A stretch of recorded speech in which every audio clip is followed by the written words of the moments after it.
Para presidir a mesa, convidamos a professora Paula Oliveira, diretora de projetos e gerente de programas de pós-graduação da Fundação Dom Cabral. Por favor, Paula Oliveira. Por favor, professora. Queira tomar o seu lugar no palco, por gentileza. Seja bem-vinda. Seja bem-vinda. E nós gostaríamos de convidar agora para apresentar a palestra Novos Padrões de Produtividade 3 em 1, que conta nas entregas. Nós convidamos o gerente de Relacionamentos Institucionais do BNDES e também professor titular da Cândido Mendes. Por favor, professor Paulo Faveretti, por gentileza. Queira também tomar o seu lugar no palco. Paulo, o microfone é de vocês. Fiquem à vontade. Então, primeiro, obrigada, aos organizadores do evento pelo convite para a Fundação Dom Cabral, que eu aqui represento. Eu e o Paulo estávamos ali conversando um pouco sobre produtividade e participando e interagindo com muitas empresas, especialmente nos cursos que a Fundação desenvolve, com grandes organizações. Eu fico muito provocada a tentar uma outra linha de reflexão. Eu acho que, no Brasil, a gente está muito acostumado a olhar para o que a gente não tem e a nos chicotearmos o tempo inteiro, especialmente ao falarmos em produtividade. Então, as estradas, a infraestrutura que nós não temos, a estabilidade regulatória que nós não temos, os recursos humanos não muito bem formados pelo sistema educacional, e tudo não que, e a gente se dá conta disso a cada evento, e é incapaz, muitas vezes, de pensar em soluções com o que de positivo a gente tem. Então, eu gostei muito de conversar um pouco com o Paulo, que traz essa perspectiva, uma perspectiva mais positiva, eu diria, a respeito do que a gente não tem, mas pode passar a ter por meio de inovações adjacentes, ou seja, aquelas possíveis com os recursos que nós temos, e do que a gente pode passar a ter pelo uso intensivo da tecnologia da informação e comunicação, usando os dados que a Elaine comentou aqui agora, e que podem nos apoiar a acelerar a superação de algumas barreiras. Então, quero parabenizar o Paulo pela abordagem já na nossa prévia e convidá-lo para compartilhar um pouco desse conhecimento e das experiências que ele vem construindo ao longo aí da carreira. Bom, obrigado, Paula, obrigado, Luiz Augusto, obrigado ao Conselho de Administração pelo convite. Eu não sou administrador, eu sou economista, e, embora tenha trabalhado muitos anos com recursos humanos e agora esteja em atividades de relacionamento institucional, por conta dessa minha vida de RH, eu desenvolvi um interesse grande no tema de produtividade. Então, vou tentar compartilhar algumas ideias que começam lá na economia e terminam na gestão. Tá? Obrigado. Se puder colocar os slides. Os slides são provocações. Tá? Eu sinto que eu não vou entregar o que está no título. Agora me dei conta, o que já é uma contradição, mas é uma contradição muito frequente. Então, é mais um caso de dificuldade de entrega.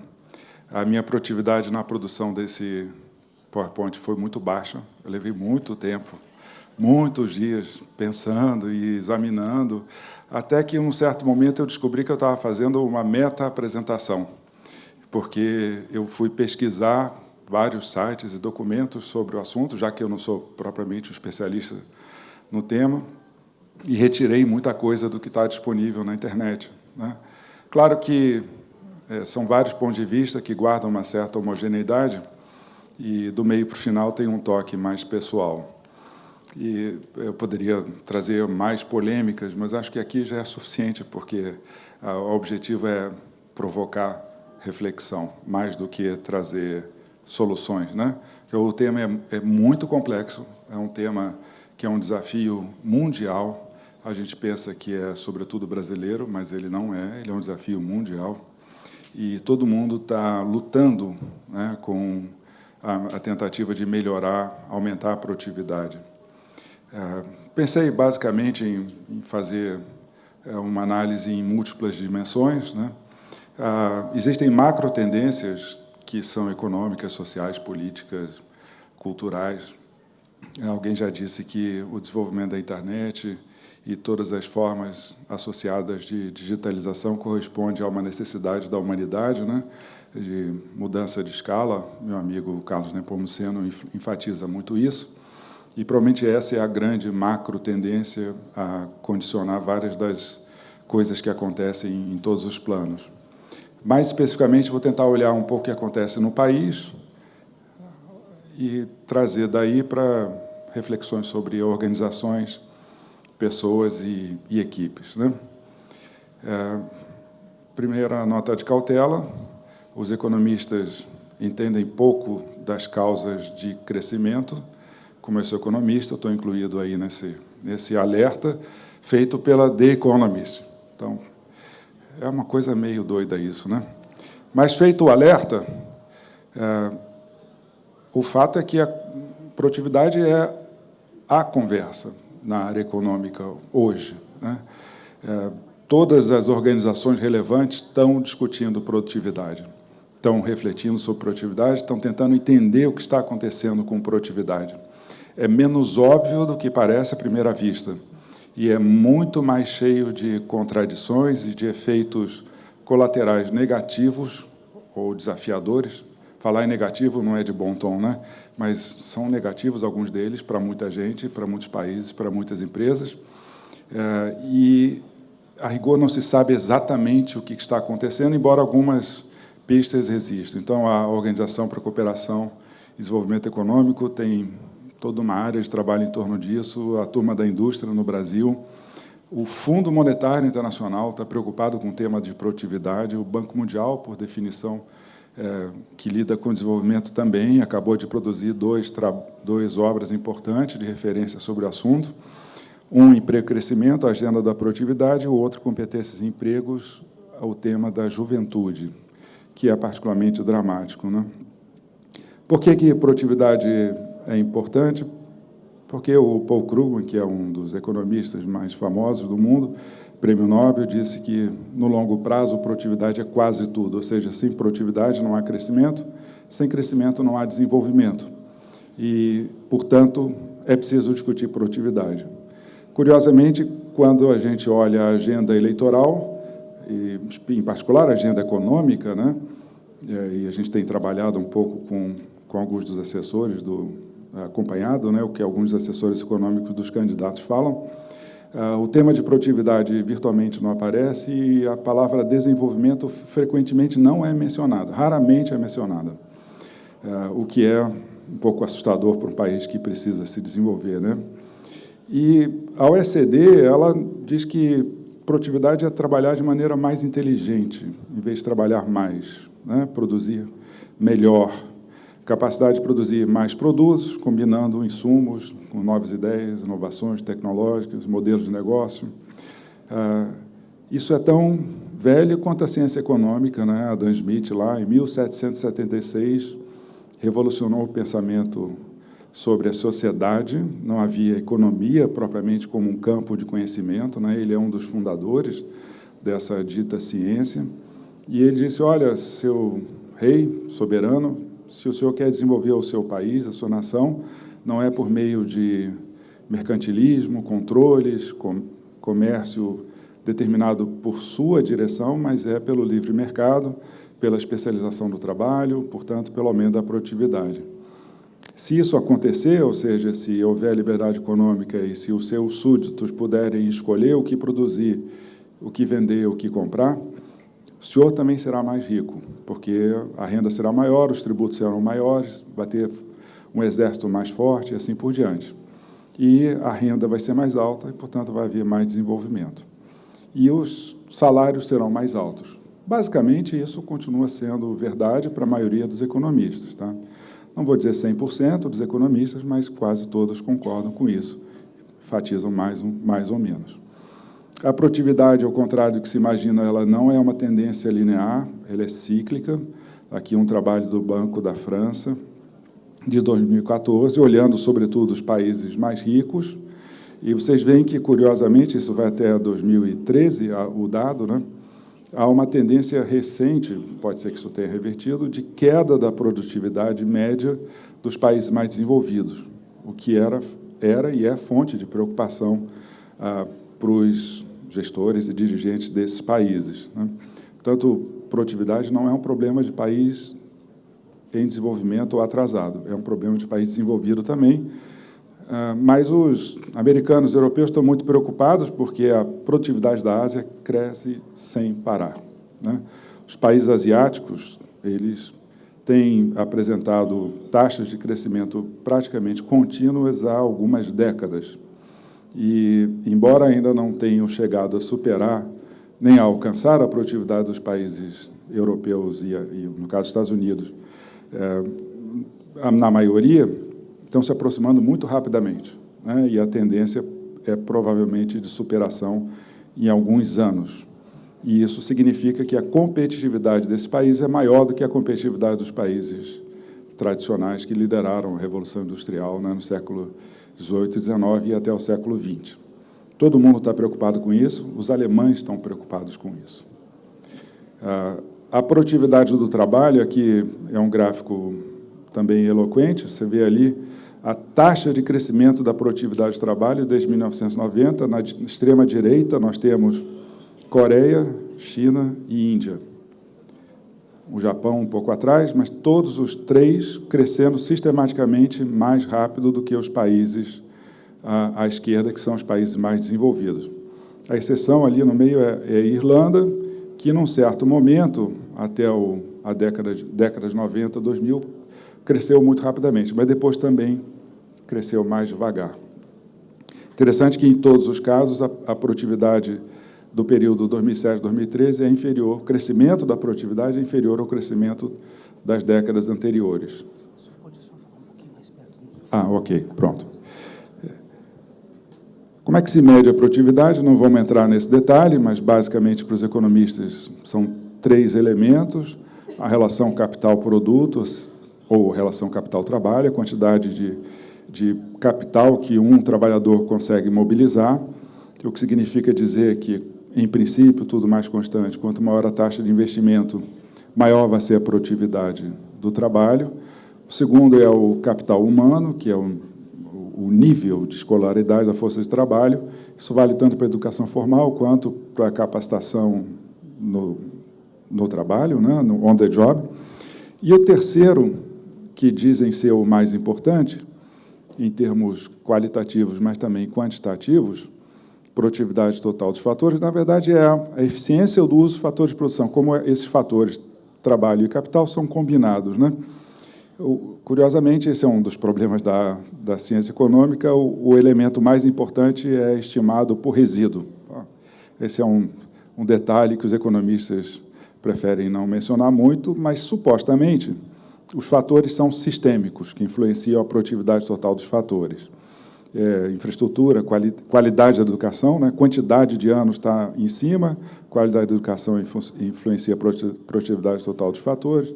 Quanto menos competição, menor a produtividade total dos fatores. Quanto menos profundo for o sistema financeiro, menor a produtividade total dos fatores. Quanto mais instável, menor a produtividade. Quanto piores as instituições, quanto maior o risco de contratos, quanto maior o risco, a dificuldade de abrir empresas, fechar empresas, menor a produtividade. Essa lista já indica que nós temos grandes dificuldades, o Brasil, né? Não somos só nós que temos essa dificuldade, mas os nossos números são ruins. Você vê esse trabalho recentíssimo, né, da OECD, 2018, construindo o Brasil mais próspero e produtivo. Lá na ponta direita, de novo, temos a Singapura, né, Noruega, Dinamarca, Estados Unidos, Bélgica, e, bem à frente de nós, a Argentina, o Chile.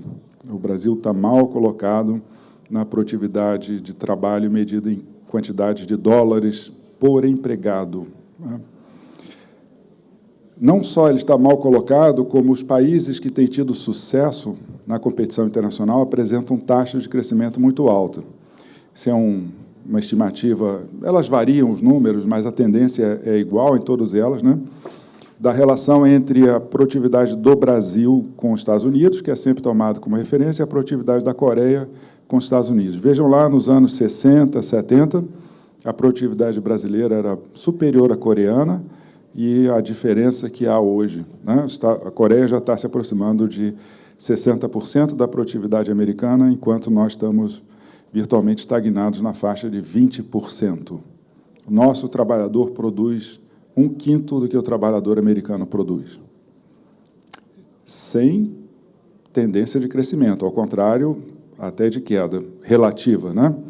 A produtividade total dos fatores, ali era do trabalho, aqui a produtividade total, ou seja, fatores sistêmicos, também mostra indicadores muito ruins, a Coreia crescendo sistematicamente, 90% acima do que era em 65, o Brasil estagnado virtualmente, e os Estados Unidos, país desenvolvido, mostram um crescimento. Significa dizer que a nossa distância para a fronteira está aumentando.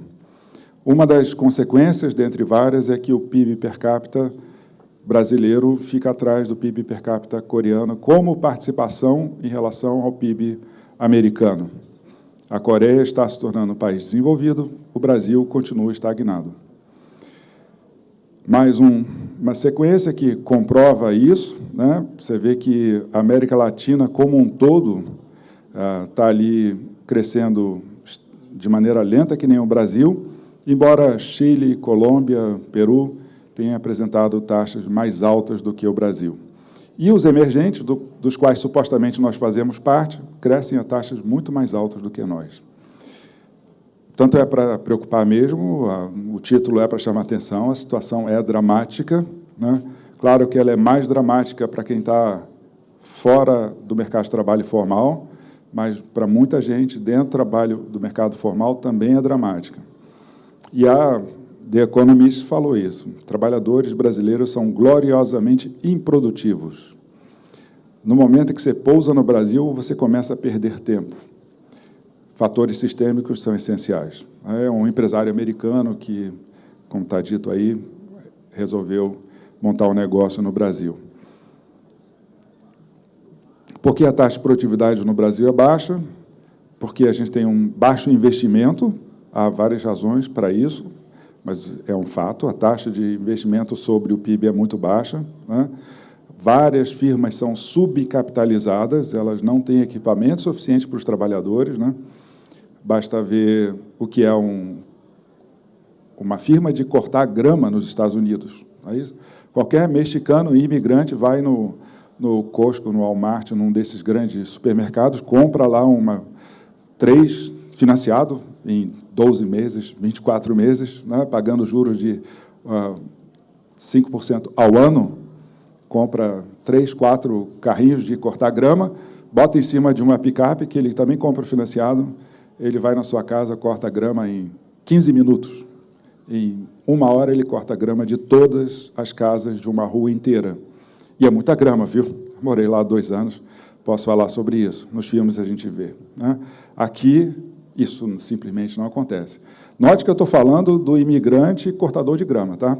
O nível de qualificação semelhante ao trabalhador brasileiro, mas inserido num sistema diferente do brasileiro. Nossa educação formal é insuficiente e a qualidade mais insuficiente ainda. As empresas oferecem pouco treinamento, frequentemente por causa da rotatividade, e aí vira um círculo vicioso. Nosso sistema tributário é disfuncional e, portanto, ele gera um custo adicional para as empresas. A ameaça a contrato é um fenômeno frequente. A infraestrutura deficiente é parte dessa história. E, chegando no plano da gestão, né, a distância de poder e o foco na tarefa, como já foi mencionado na outra palestra, são elementos relevantes nessa história toda, embora os economistas não deem muita bola para isso, não. Tá? E o outro é uma questão de composição setorial. A agricultura, que é um setor de grande produtividade no Brasil, ela cresceu em relação à indústria, mas o setor de serviços cresceu muito. Então, o setor de serviços, em todo lugar do mundo, é um setor relativamente pouco produtivo, o que torna a produtividade média da economia brasileira mais baixa. Não vou cansar vocês com tantos números, isso aqui é só para mostrar, aqui não apareceu a setinha. O Brasil está ali no meio, né? Aqui eu não consigo ver mais, eu tinha posto uma seta, mas desapareceu em alguma versão. O nosso desempenho no PISA, que é o teste de ciências mundial, é muito baixo. Você vê quem está lá na extrema-direita é a turma da Ásia, né, e, portanto, são os que estão se preparando melhor para o mundo digital, que é intensivo em ciências e em matemática, sobretudo. Sem engenheiro, não se chega lá. Não tem administrador que dê conta disso. Não tem economista que dê conta disso. Precisamos formar mais engenheiros. E o Banco Mundial sugere que, no caso específico dos jovens, né, as competências técnicas, cognitivas e socioemocionais são, obviamente, essenciais. Cada um vai poder responder essa pergunta, né? Como andam as competências técnicas, cognitivas e socioemocionais dos nossos jovens? Porque, se a minha pode ser deficiente, a da maioria dos jovens é abaixo da crítica, né? Quais são os valores? Quem sofre bullying no Brasil? É o CDF, o nerd, ou é o menino que não estuda, né? E essa é a diferença crucial, né? Se os nerds sofrem bullying, é uma sociedade que não vai conseguir fazer a redução da desigualdade. Valores, né? Taxa de inovação, nesse caso, nem é tão desastroso, mas é fraquinho. Ali estamos na segunda divisão, vai lá, né?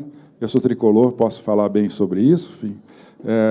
E não tem virada de mesa, que não foi causada pelo Fluminense, obviamente, mas, no nosso caso de trajetória histórica, obviamente, não tem alternativa, não tem salto, não tem invenção. Inovação é fruto de esforço social e não apenas individual. E você vê, de novo, que lá os amarelinhos no canto direito são os países mais tradicionais, que continuam inovando mais, porém, alguns países asiáticos também fazem um esforço de inovação muito grande. Pois não? Ok. Por favor.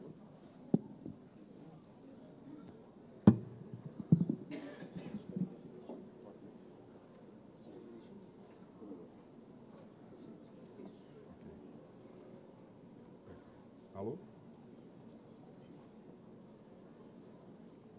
Alô? Já está? Não? Quer botar aqui? Bota aqui no bolso. Ok, diretor. Pois não, pode testar o headset? Alô? Alô? Alô? Alô? Funcionou? Ok. Bom, então, esse país, com essas condições, que está entrando nesse mundo que dizem ser admirável, né? Muita coisa está acontecendo, inteligência artificial, robôs, automação, plataformas de colaboração, indústria 4.0, internet das coisas, tudo parece muito interessante, grandes promessas e grandes responsabilidades. O Fórum Econômico Mundial também está preocupado com essa questão, e ele, nesse trabalho que vale a pena ser lido, o futuro dos empregos, né? Ele lista algumas habilidades para pessoas, indivíduos, organizações, equipes e países navegarem bem nesse novo mundo. E vocês veem a lista: resolução de problemas complexos, pensamento crítico, criatividade, liderança, trabalho em equipe. Bom, vocês podem ler, está escrito aí, né? Como é que a gente ranqueia nesses itens? Como é que as nossas universidades produzem, ajudam a formar pessoas nessa direção, sim ou não? As escolas brasileiras estão trabalhando nessa direção? As empresas brasileiras valorizam pessoas que têm pensamento crítico? A divergência é um elemento que é apreciado e incentivado dentro das organizações? ou vale o manda quem pode, obedece quem tem juízo. Tá? Aí ele diz, até logo, adeus, matemática e inglês. Alô, trabalho em equipe e comunicação. Isso é ótimo. Isso é ótimo para o cara que sabe matemática em profundidade. Ele tem que aprender alguma coisa além do que ele já sabe. Para o cara que não sabe matemática, não adianta saber trabalhar em equipe e se comunicar bem. É melhor do que nada, mas ele não vai muito longe. Essa organização não vai muito longe. É preciso aprender matemática.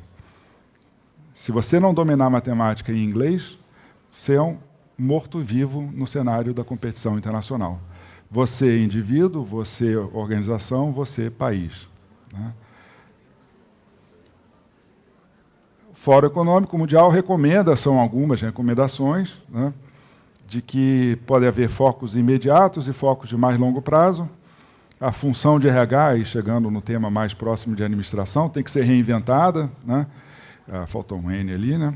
Temos que utilizar mais dados, isso acabou de ser mencionado também. Não é o analista tradicional que consegue trabalhar com isso, é gente diferente, o pessoal de TI tem que estar dentro do RH, né? Tem que ter mais diversidade de talentos, isso não é simples de fazer, por razões culturais. Arranjos flexíveis de trabalho, plataformas online e assim por diante. Repensar sistemas educacionais, aprendizado pela vida, colaboração entre setores públicos, entre setores e entre o setor público e o setor privado. Em todos esses itens, nós temos grandes dificuldades. Nós, pessoas, nós, equipes, nós, organizações e nós, país. E, portanto, esse novo cenário oferece provavelmente mais perigos do que oportunidades imediatas, embora o fato da gente estar muito atrasado faça com que o ganho marginal possa ser muito grande, né? Tanto para pessoas, equipes, organizações e país. Né? Há um consenso de que, entre os analistas, de que a era dos robôs é uma era de desemprego, e é um desemprego diferente do desemprego da Revolução Industrial, porque é um desemprego da classe média. Não é mais apenas um desemprego dos trabalhadores não qualificados, senão que também pode ser um desemprego de médicos que fazem análise de imagem, de advogados, economistas, talvez. Né? Você reduzir o número de economistas, alguns dizem que o PIB sobe, né? Porque precisa de mais engenheiro e menos economista. Pode ser.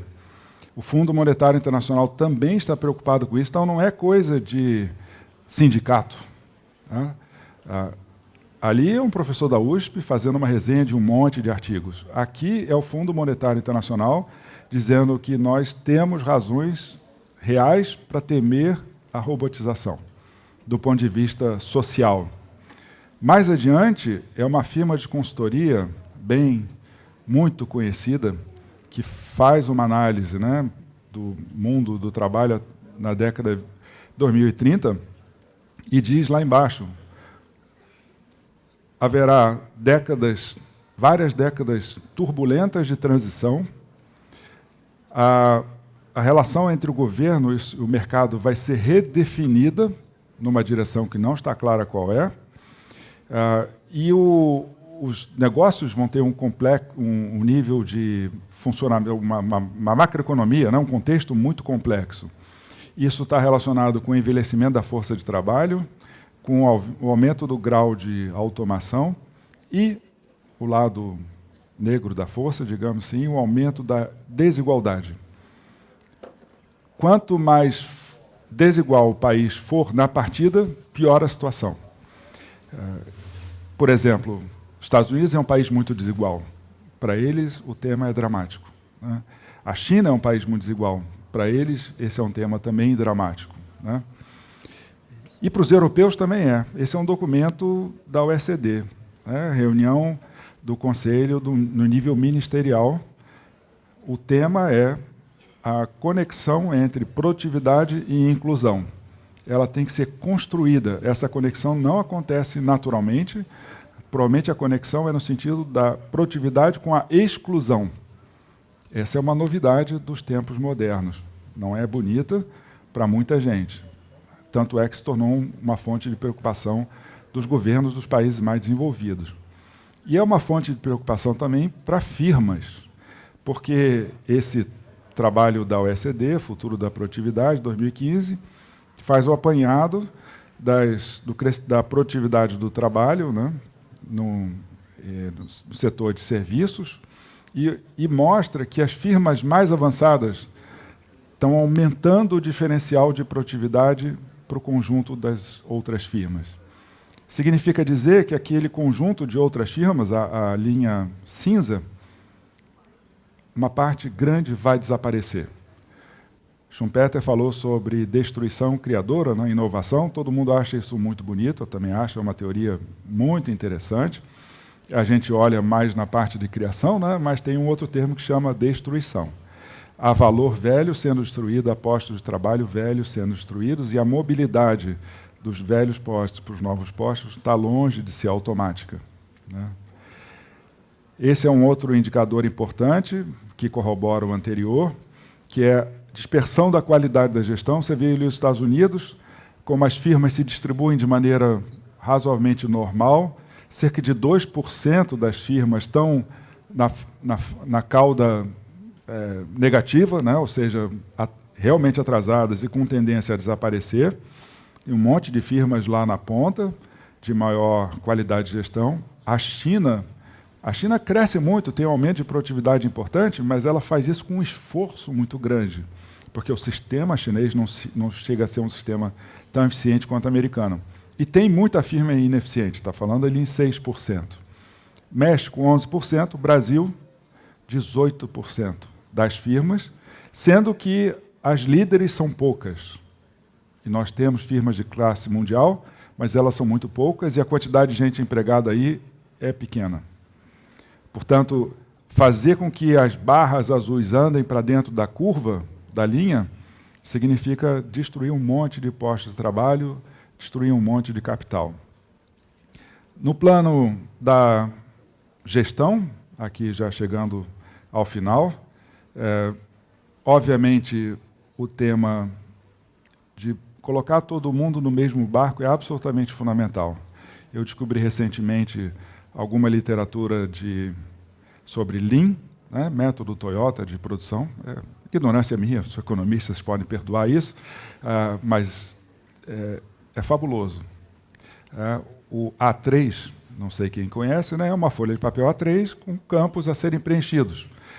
No Japão, na Toyota em particular, isso é uma linguagem universal, é uma gramática para a solução de problemas. Eu escrevo um A3, mostro para o meu chefe, para o meu mentor, ele corrige, no dia seguinte eu tenho uma outra data com as correções anotadas, o meu colega pode ler a maneira como eu entendi o problema, como eu diagnostiquei, quais são as propostas que eu fiz, ele pode fazer sugestões.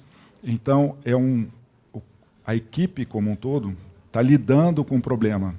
E, sobretudo, o que me chamou em particular a atenção, a ideia dos 5 porquês. Chegar na causa raiz exige que você pergunte por quê várias vezes, né?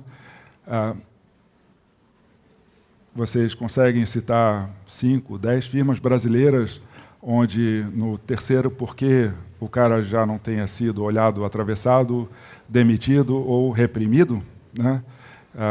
Curiosamente, considera-se que o Japão é uma cultura muito formal, eventualmente até subserviente.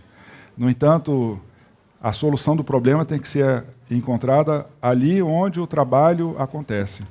O responsável por resolver o problema é o responsável pelo trabalho. Significa descentralizar e respeitar quem está lidando com o tema. Isso não acontece na maioria das firmas brasileiras. Nada impede, a não ser a cultura, né? As firmas brasileiras têm dificuldades com criatividade e inovação. Agora está uma onda, né, de design thinking, todo mundo fala em design thinking. Acho muito bonito, eu fiz um treinamento, adoro isso, eu aplico quando eu consigo. Mas eu sei que eu sou ingênuo, porque uma coisa é você fazer um design thinking numa empresa de design, né, numa organização horizontal, onde o chefe senta na roda junto com os outros, onde o chefe não reprime nenhuma ideia. Outra coisa é você fazer isso num canto da organização, meio, né, eventualmente, meio de guerrilha, e depois aquilo esbarrar na cultura e na estrutura de poder. sem alterar a cultura e a estrutura de poder, não há solução para aumentar a taxa de inovação ou para baixar o custo da inovação. E aí tem uns caras também, essa é a firma Design Thinking, aí, do IDEO, que chama, né? E é uns caras que escrevem coisas muito legais sobre inovação e design, né? E ele diz, olha, hoje em dia, é um tema muito comum, né? Liderança não é ter as respostas, é fazer as perguntas. Levanta a mão as pessoas que têm chefes que fazem perguntas, né? O chefe que toma da mão do sujeito a caneta. Não, espera aí, meu filho, se eu não resolver, eu sei fazer. Vou te ensinar como é que faz. Não é isso? 1, 2, 3 vezes, na quarta, o sujeito não vai tomar iniciativa nenhuma. É tão simples quanto isso, né? As novas organizações, aparentemente, têm que ser mais em rede, menos hierárquicas. Isso, é claro, exige tombar as estruturas. Quantas estruturas são tombadas, de verdade? Poucas, né? O que acontece na prática é que as empresas grandes, hierárquicas, que querem inovar, estão criando puxadinhos, filiais, startups, fora da organização, porque o clima das grandes corporações é nocivo a inovações disruptivas. Portanto, é preciso repensar as organizações como estrutura. Curiosamente, as Forças Armadas, que são uma das, talvez, a grande fonte, né, de reflexão sobre a administração, historicamente falando, as Forças Armadas no exterior, sobretudo, já resolveram esse problema há muito tempo, né? Talentos, gestão de talentos, né? Já é feita lá. E a turma sabe que está lutando uma guerra diferente. As forças especiais, elas mobilizam ativos de várias outras forças. Esses soldados são multipropósito, eles têm múltiplas capacidades, eles têm poder para tomar decisões no campo, igualzinho às equipes de alto desempenho das nossas organizações, né? Só que não. Claro que isso está relacionado, basicamente, com o impedimento cultural, né? Com o impedimento ideológico, com o impedimento da estrutura de poder. Não é nada além disso. Tudo isso é acessível. Você compra livro, vê um filme, vai na internet, você enxerga tudo isso, né? Mas, enquanto a gente continuar sendo uma sociedade do sabe com quem está falando e que continua valorizando o jeitinho, não vai dar certo. A Carmen Migueles, né, certa vez, disse que quanto maior a distância de poder e foco na tarefa, menor a propensão a inovar e aumentar a produtividade. O comportamento de indivíduos Rio de Janeiro pode ser um pouco pior do que outros lugares, né? O trânsito de São Paulo é um pouquinho mais organizado do que o Rio de Janeiro, né? Mas essa foto é absolutamente eloquente, né? Isso são 3 motoristas de ônibus que não sabem o que estão fazendo, ou se sabem, estão em desacordo com o interesse público, né? Porque eles estão ocupando as 3 faixas, provavelmente um está ultrapassando o outro e depois um vai fechar o outro lá na frente na hora de parar no ponto. A vida de todo mundo envolvido vai ficar miserável, sejam passageiros, motorista, trocador ou os outros que estão passando pela rua, porque não tem senso de coletividade, não tem respeito ao outro, ou seja, a sua missão não está bem definida, né? Além de produzir lucro para o patrão, né? Isso é fonte de redução de produtividade. Mas, para não terminar assim tão pessimista com o Brasil, olha só, o drama é universal, tá? Então, um colega meu teve, ano passado, acho que foi esse ano, da Coreia, dentro de um programa aí de treinamento muito interessante, e é uma grande empresa coreana, se eu não me engano é a LG, tá? Um desses grupos coreanos. E eles, coreanos, preocupados com a distração que as redes sociais causam no dia a dia dos trabalhadores, que são trabalhadores produtivos, hein? Imagina a distração causada em trabalhadores improdutivos. Bom, você pode ver o drama. Eles criaram essa campanha para mudar a maneira como se trabalha. Então, ali tem Golden Time, tem o dia do descanso, que o cara tem que ir mais cedo, tem eu acho que é 2 momentos no dia, um no final da manhã, outro no início da tarde, em que as pessoas são proibidas de marcar reunião, e elas não devem falar umas com as outras. 2 regras simples. 0 reunião, 0 conversa. Todo mundo trabalhando o que tem que fazer. Coreano. Você sabe como é a semana na Coreia, né? Segunda, terça, quarta, quinta, sexta, sexta, sexta. Os caras são infernais. Estão ganhando o mundo. Uma nação, quantos milhões de habitantes? Né? Vai cedo para casa, não bebe. Esse é um recado para os homens, né? Que vem o filho quando ele tem 6 anos, depois quando ele se forma na faculdade. Né? Basicamente é isso que acontece. Eu conheci um coreano que disse a ficha caiu quando o filho de 6 anos pediu de presente de aniversário um terno igual ao do pai, porque ele só via o pai de terno e gravata, às 6 horas da manhã, quando o pai estava saindo para o trabalho. Porque a ginástica o pai fazia dentro da empresa. E jantava com os colegas de trabalho, ia beber com os colegas de trabalho. Então, na Coreia, assim, vai cedo para casa e não bebe. Né? E o outro, o dia sem reunião, o dia inteiro sem reunião. O coreano está preocupado com isso. Portanto, nós também devemos estar. Agora, no final, deixo aqui algumas sugestões, né, de literatura, quem quiser se aprofundar. E lembrando o Asterix, que o céu não cai sobre nossas cabeças. Muito obrigado.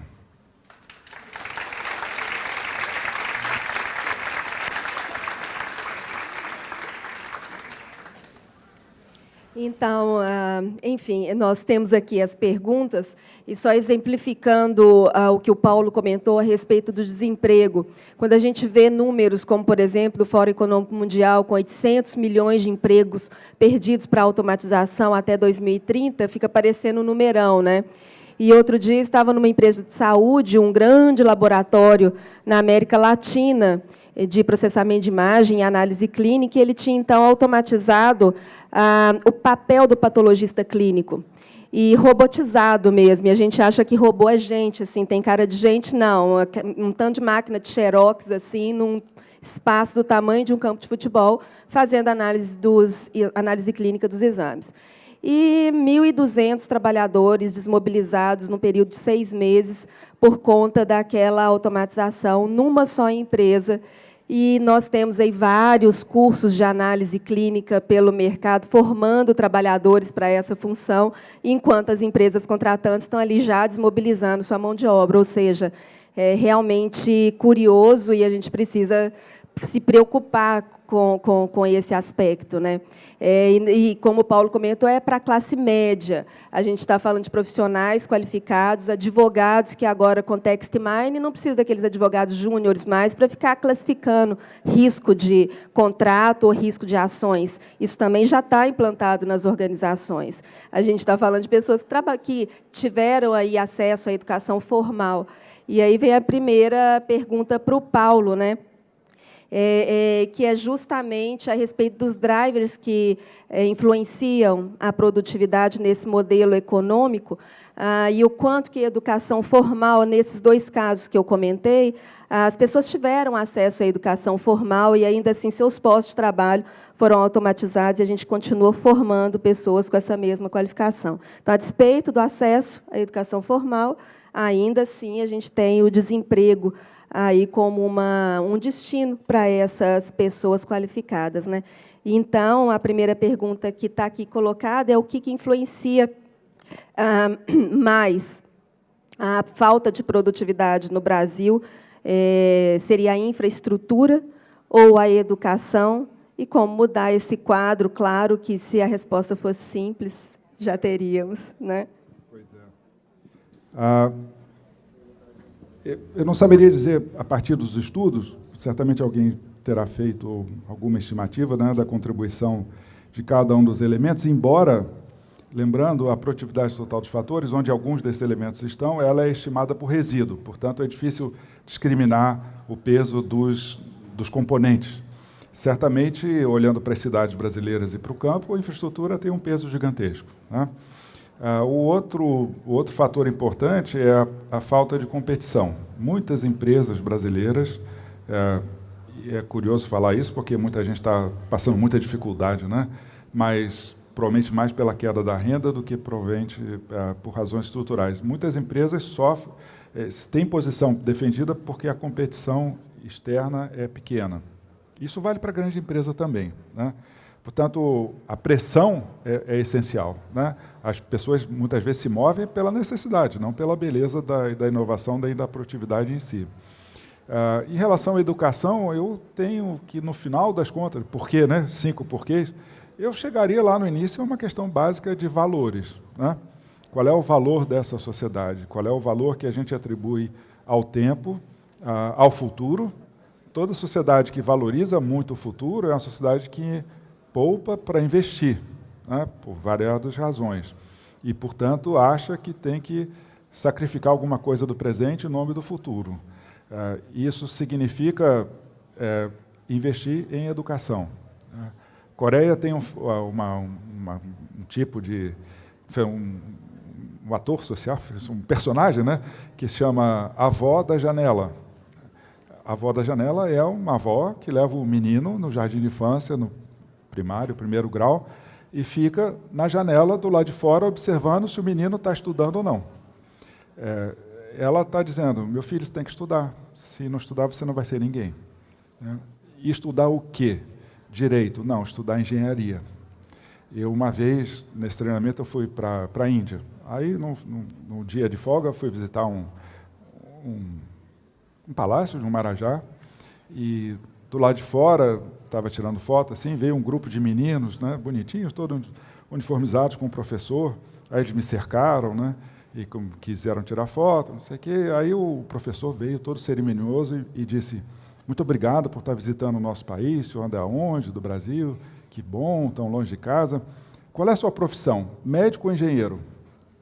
Foi assim que o indiano me perguntou, médico ou engenheiro?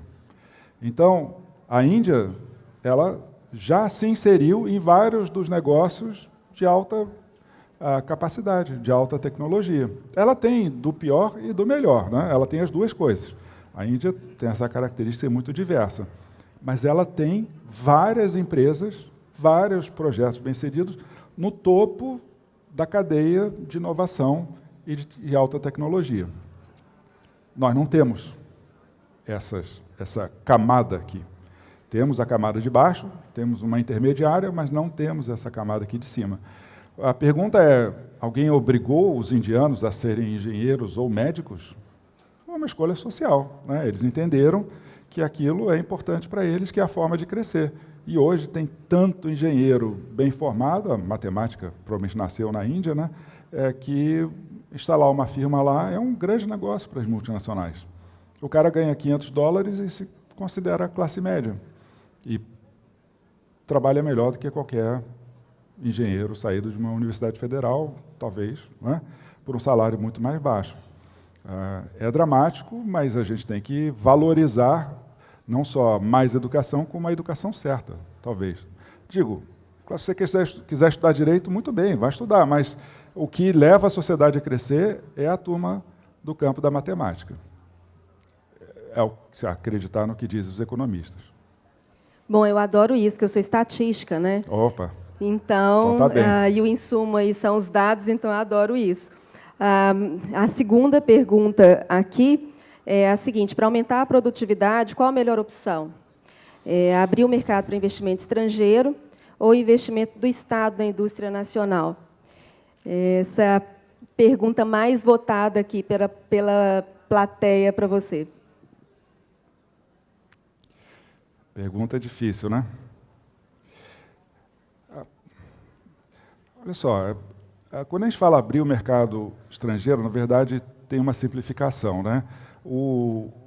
Nem todo mercado asiático, por exemplo, é muito aberto às importações. Tá? A China não é um país que importe tanto o produto acabado. A Coreia, lá atrás, quando desenvolveu as grandes multinacionais, ela não facilitava a vida das multinacionais americanas para exportar produtos para lá, né? Ela queria vender produtos coreanos nos Estados Unidos, de topo de linha, né? Tem carro coreano, tem geladeira coreana, tem televisão coreana. A gente não tem televisão brasileira, não tem carro brasileiro, não tem, digo, de empresas brasileiras, né? Tem de filiais de multinacionais no Brasil. Então, foi uma opção de estar presente no mercado internacional. Esse é o critério-chave, né? Que as empresas locais estejam dispostas a competir no mercado mundial. Isso dito, há necessidade de estruturar cadeias de valor, porque as multinacionais hoje já não estão mais trabalhando de maneira divisional, né? Elas estão especializando a produção, trabalhando com fornecedores de vários lugares do mundo e, portanto, se as barreiras à importação forem altas, elas talvez não queiram se localizar aqui. Eu diria que não dá para escolher um ou outro, são os dois, porque todos os países envolvidos investem muito, os governos investem muito em ciência e tecnologia, né? Então, acho que é um falso dilema. São ambas as coisas. Não tem uma solução mágica, nem o mercado sozinho, nem o Estado sozinho vão resolver isso. Investir em P&D sem expor as empresas brasileiras à concorrência produziu o que a gente já sabe, que nos anos 80 quase a taxa de autossuficiência do Brasil era da ordem de 90% da oferta total. Tirando o petróleo, a gente não importava quase nada em 1989, né? Então, é importante combinar as duas coisas. Extroverter as empresas brasileiras, o que significa também deixar que empresas estrangeiras compitam no Brasil, e aumentar a taxa de investimento em pesquisa e desenvolvimento, tanto do setor privado quanto do setor público. Esse é um esforço social, não é um esforço individual. A gente ainda tem espaço para uma última pergunta. Então, aqui em terceiro lugar, como reduzir os impactos na produtividade em um país que investe quase nada em educação? E eu vou completar a pergunta. A gente sai de encontros como esses delegando muito para o Estado, né? Uhum. Então, o governo tem que ir, e o governo ir no longo prazo, e o governo, e o governo, e o governo. Você acha que é possível que as organizações privadas façam algum movimento no sentido de contribuir para a produtividade do país por meio dos seus negócios? Ou elas estão restritas ali, cada uma ao seu negócio em si, como o exemplo que eu dei antes da automatização?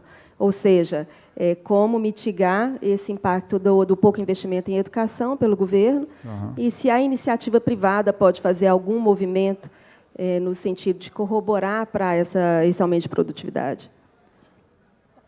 Eu acho que pode, deve, né? Eu acho que isso acontece em vários países, mesmo no Brasil isso também já acontece, né?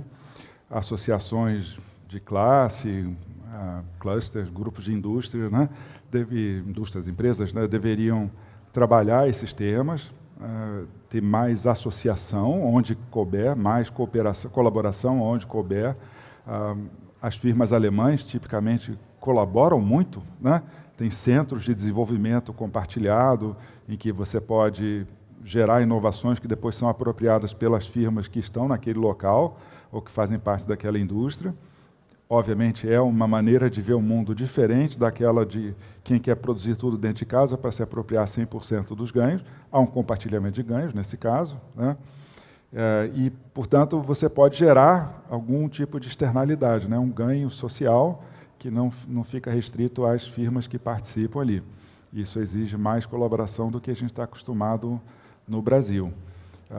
Porém, caso isso aconteça, não vai ser suficiente para compensar o lado negativo de destruição que virá, já está acontecendo, você acabou de dar um exemplo, né? Que a gente vive, né? Quando você vai fazer exame de sangue, você recebe o resultado dos exames mais simples em algumas horas, né? Pela internet, coisa que era impensável alguns anos atrás, mas não vejo como o setor privado consiga dar conta disso. Fala-se muito e eu até acompanho por razões pessoais, em investimento de impacto social, né? Debêntures e novos títulos em que o mercado privado poderia comprar ganhos de produtividade, ganhos de bem-estar social, né? Eu sou a favor disso, não sou contra, não, mas isso não resolve o problema. A turma lá fora está pensando em renda mínima universal. Esse assunto foi discutido na Suíça recentemente. Acho que não foi aprovado, não estou bem certo. Você pode pesquisar, houve um projeto de lei, o parlamento suíço discutiu o assunto. Ou seja, dá uma renda para todo mundo, porque um monte de gente vai ficar sem ter o que fazer. Dizer que vai virar artista, ok, muito bom, mas aí um vai ficar trocando o quadro com o outro, né? Um canta canção de rock, o outro canta samba, e assim é. Agora, comer vai ser difícil, né? Ter carro não vai ter. Viajar, não vai viajar com base em troca, escambo de pintura, acho que não vai rolar. né? Então, tem que ter renda. E se o cara não tiver acesso a um posto de trabalho, como tem renda? Não inventaram outro jeito. Vai ser redistribuição social, né? Mesmo na economia velha, isso já acontece. O Alasca tem uma renda universal, né? Porque a grande receita do Alasca é de recursos naturais. Então, todo mundo que vive lá tem direito a um cheque, recebe um cheque em casa de tantos $1.000 por ano, de acordo com os royalties, a renda extraída, cobrada das empresas que exploram petróleo, minerais e assim por diante. Não sei se é suficiente para viver, mas gera um conforto social importante. Fora daí, o que significa dizer uma intervenção do Estado, imaginar que o setor privado vai resolver o problema do lado negativo da mudança é ilusão. Não adianta. É o governo e a sociedade tem que tomar essa decisão. Não tem outra alternativa. Que eu consiga ver, pelo menos, né? Ok, então, obrigada, Paulo. Parabéns mais uma vez pela abordagem. Esse Obrigado. pragmatismo dos economistas, né, até para os estatísticos, é assim curioso. Assustador? Assustador. E vamos, então, continuar o evento com o nosso mestre de cerimônias. Parabéns, Paulo, mais uma vez, pela sua atuação. Obrigado, obrigado. Sim, obrigado, professora Paula Oliveira, obrigado, professor Paulo Favoretti, por esta apresentação tão brilhante. Muito obrigado.